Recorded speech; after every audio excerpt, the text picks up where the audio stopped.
do you care to elaborate a little bit more about how you were removed? I know you mentioned that you were sexually abused by your mother's boyfriend. So how did CPS get involved? What did that look like on your perspective? So, getting deep on me. So yeah, my mom's boyfriend had sexually abused me. I had just learned that my mom was using drugs. She was going through a lot too. And so when that all happened, I had told my mom right away. My mom took me out of the home. Short story, or long story short, I should say, is that we ended up returning.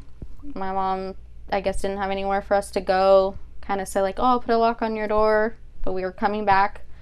In my mind, I was kind of like, well, this isn't okay. This isn't right. But what was I to do?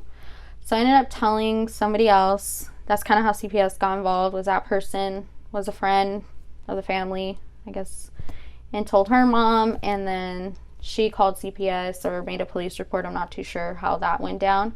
And then literally like probably a few days after that, I was sitting in my room.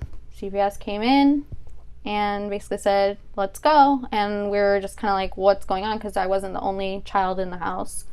There was another girl and her two siblings.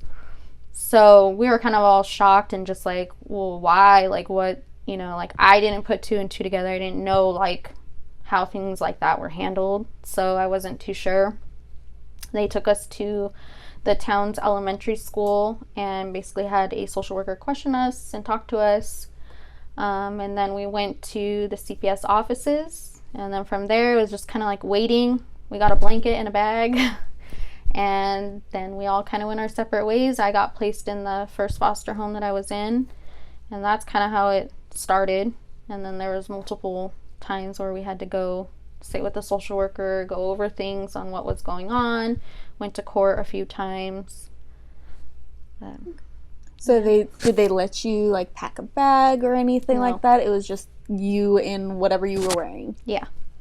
Okay. And I had just got home from school, I remember. And I remember also like telling myself like, oh, I had a horrible day at school. And I was like, oh, this day can't get any worse. And sure enough, it got worse. And I remember telling myself too like, oh, I thought about it like, oh, should we just jump out the window and leave? Like, I don't know what we should do. Like, this is crazy. Where are we going to go? Like, I didn't know. But I mean, I wouldn't change being put into foster care. I think if I would have stayed where I was at, I think things would have probably been way, way worse, or I probably would have gone down a different path.